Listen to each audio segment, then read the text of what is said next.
Hey, so I'm not dead. I'm back, finally, I'm back. Sorry again. All right, I'm gonna talk about all that real quick, but I'm gonna keep it short so we can talk about some manga too. In short, where I've been. Number one, I took a much needed mental health break. Be kind to your mind, guys, it's so important. And number two, I went to Japan for an internship. I couldn't really edit videos there, but I did record some stuff, so keep an eye out for that coming soon. I miss you guys so much. Okay, let's talk about some manga. So while I've been gone, I didn't have a chance to read a whole bunch of manga, but I did read some. Okay, so the first manga series I read Attack on Titan. I read most of the series beforehand, but I had not read basically season 4 of the anime equivalent to the manga. I think that's like volumes like 22 to 34. So I read all that. I finished the series, and I'm not going to say anything about that because I'm going to make a video about it because I think it's just worth talking about. And then another series I read was Komi Can't Communicate. I won't say too much about Komi Can't Communicate because I've talked about it. I've mentioned it like a bunch of times before, but I think there's a few volumes that were out that I had not read, and so I wasn't completely caught up. I actually went ahead and I caught up to Komi Can't Communicate. I think I was on like volume like 15 or something, and volume 18 came out and I saw it while I was out, and so I picked it up and then I just read the rest of the series. I caught up, but actually I didn't read volume 18. But I did. There was a moment I had volume 18 on my side table next to my bed, and I said, you know what? I want to read Komi Can't Communicate. But it is nighttime and my lights are off, and I do not want to get up out of bed to go turn the lights on. So even though I freaking have volume 18 right here, I read the whole volume on my phone, and because I read it on my phone, I was like, you know what, might as well just keep reading.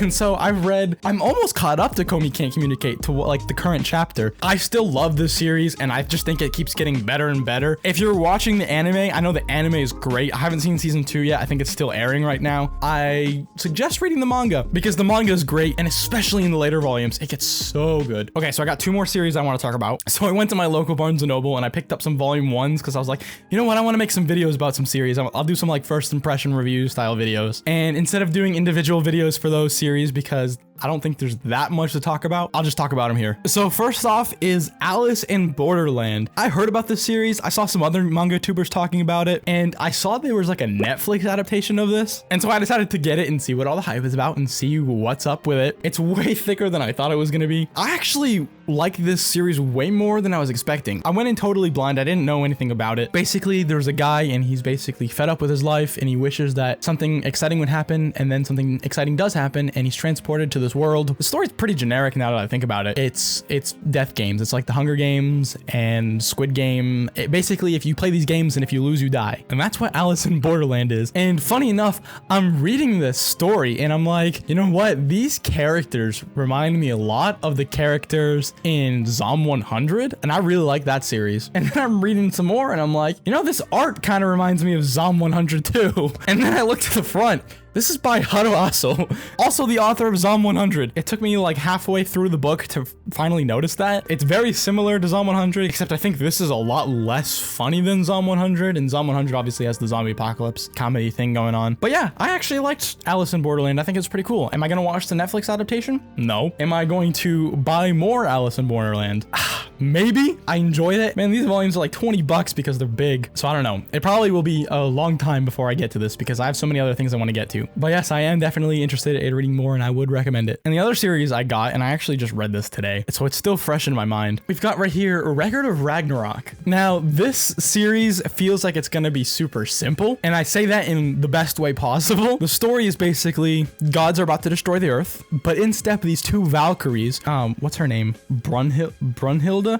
Dude, I can't pronounce any freaking name in this book. I literally cannot. The Valkyries get humans to fight the gods in like a tournament, and if the humans win, then Earth gets to live for like another 1,000 years. This series, I think, is just a big tournament arc. It's, I think, like 13 gods versus 13 humans. So the gods, I've heard of a lot of them because of like pop culture and stuff. Like obviously I've heard, hold on, there's a list of them at the end. Okay, like Zeus, Buddha, Loki, Apollo, Poseidon, Hercules, Thor, Anubis, Odin, Shiva. Like, I've heard of all these gods, but let me tell you, the humans in this book, I've never heard of any of the humans in this book, and I don't know how to pronounce any of their names either, so I'm not even gonna try. Adam, maybe like, is that like the first human Adam? Jack the Ripper, King Leonidas. I think those are the only names here I can pronounce. Oh, Rasputin? Okay, so I actually heard of some of the humans. Only because of Ra Ra Rasputin, though. Like, I don't just know the song. So there's some crazy action in the series. It feels like it's just gonna be like a big tournament arc, which if you know me, you know I love some tournament arcs. The art's pretty good. The character designs are pretty interesting. You know, you see characters like Odin and Thor. Like, this is Thor right here on the cover. He's got red hair. I never would have expected that because my mental image of Thor is basically Marvel.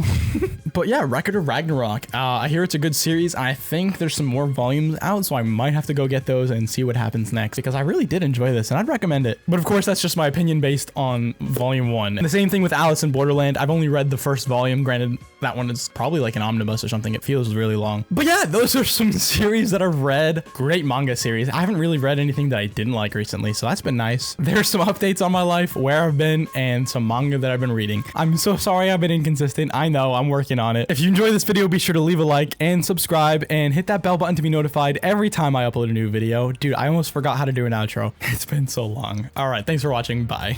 I'm Ryan. Bye.